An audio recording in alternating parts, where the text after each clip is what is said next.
Bună ziua tuturor! Astăzi o să testăm fiecare mașină din car parking pe care o am la viteză mare într-un accident.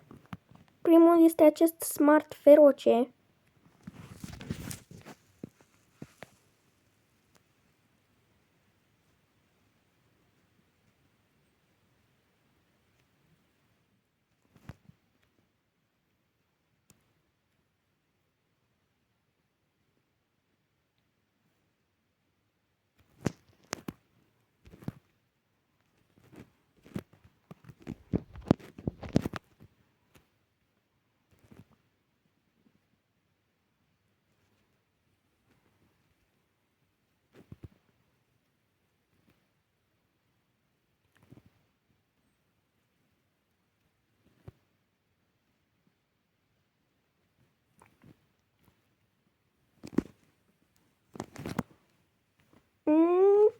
Cred că se ia la polish oricum.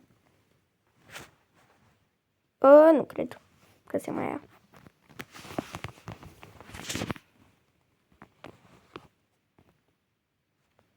Bun, a doua mașină este mașina de început. Nu știu ce doamne este mașina asta. Nu. Așa.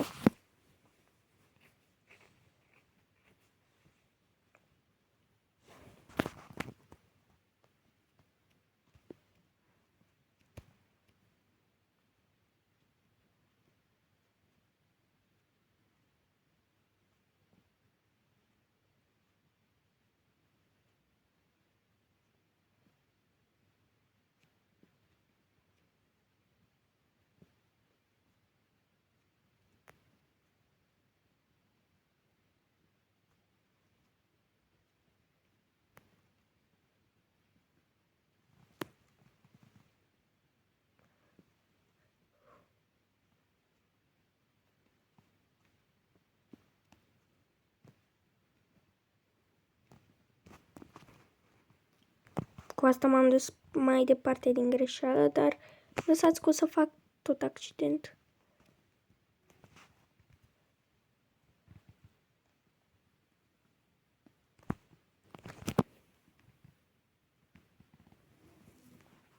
Cred că doar s-a zgâriat puțin.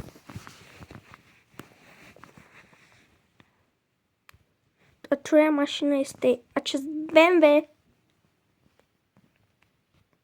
care l-am făcut eu șmecher. Nu. Da. După cum vedeți, fără plăcuțe de matriculare. Trebuie să-i dau refuel. Da, mă scuzați că fac asta în videoclip, dar nu durează mai mult de 2 minute.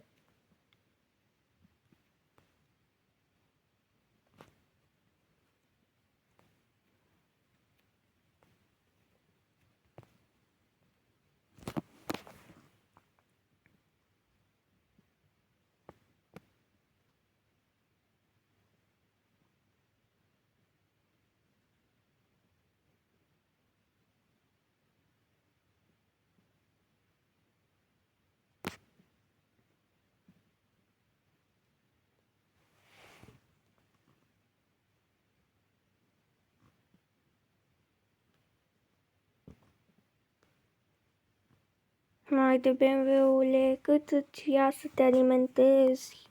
De-aia nu-mi plac BMW-urile. Aoleu, tanky. Mamă, ce se duce stânga!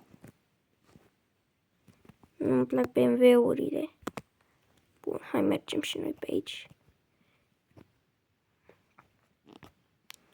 Cu acest BMW, cred că o să fie un accident mult mai șmecher. Mergem și noi prin sensul giratoriu, așa. Luăm curba instant.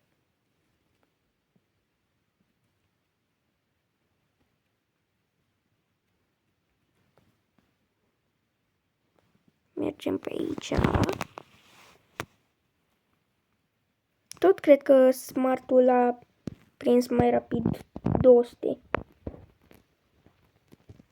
Dar la acest BMW am tunat tot aproape.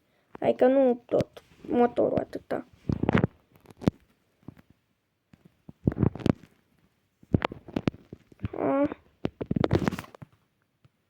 groază să mă uit. Mamă, cum s-a făcut, uitați-vă.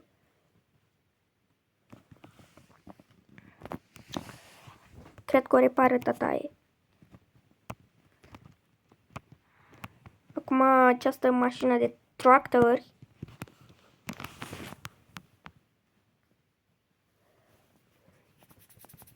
De mașină te-ai spawnat fix invers. Cât îmi ia să te întorc? 0% benzină. Scrie acolo. Uitați-vă și voi la kilometraj acolo. 0% benzină. Păi atunci cum încă mergi? Alo?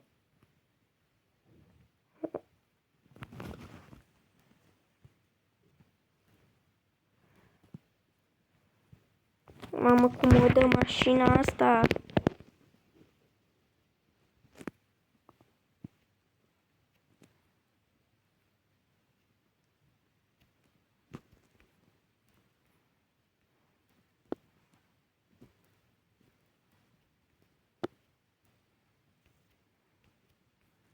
Prinde 300. Hai, du-te, dică!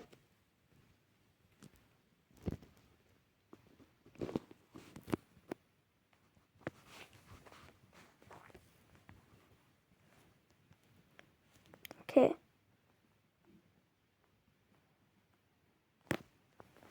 Bun, aici în interior s-a cam dus volanul. Că nu prea mai văd. Da, nu știu cum se face cu chestiile astea în car parking. Și ultima mașină, bomba mea preferată. Da, bomba mea preferată este această formulă. Ia, să dăm tare cu ea. Nu costum.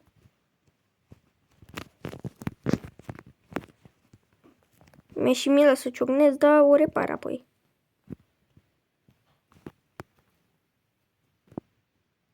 Cum se duce formula asta? Cea mai feroce mașină.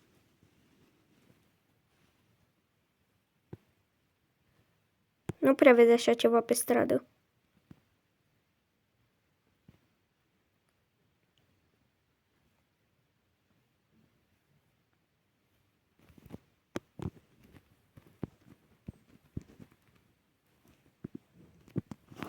Ok. Ne uităm și noi puțin la far. Ok. Și ăsta mă mir cum mai funcționează, adică... Bun. Spatele nu s-a întâmplat nimic. Bun, cam atât a fost episodul. Să vă abonați, vă rog. Și dacă v-a plăcut, să lăsați un like. O zi bună, pa!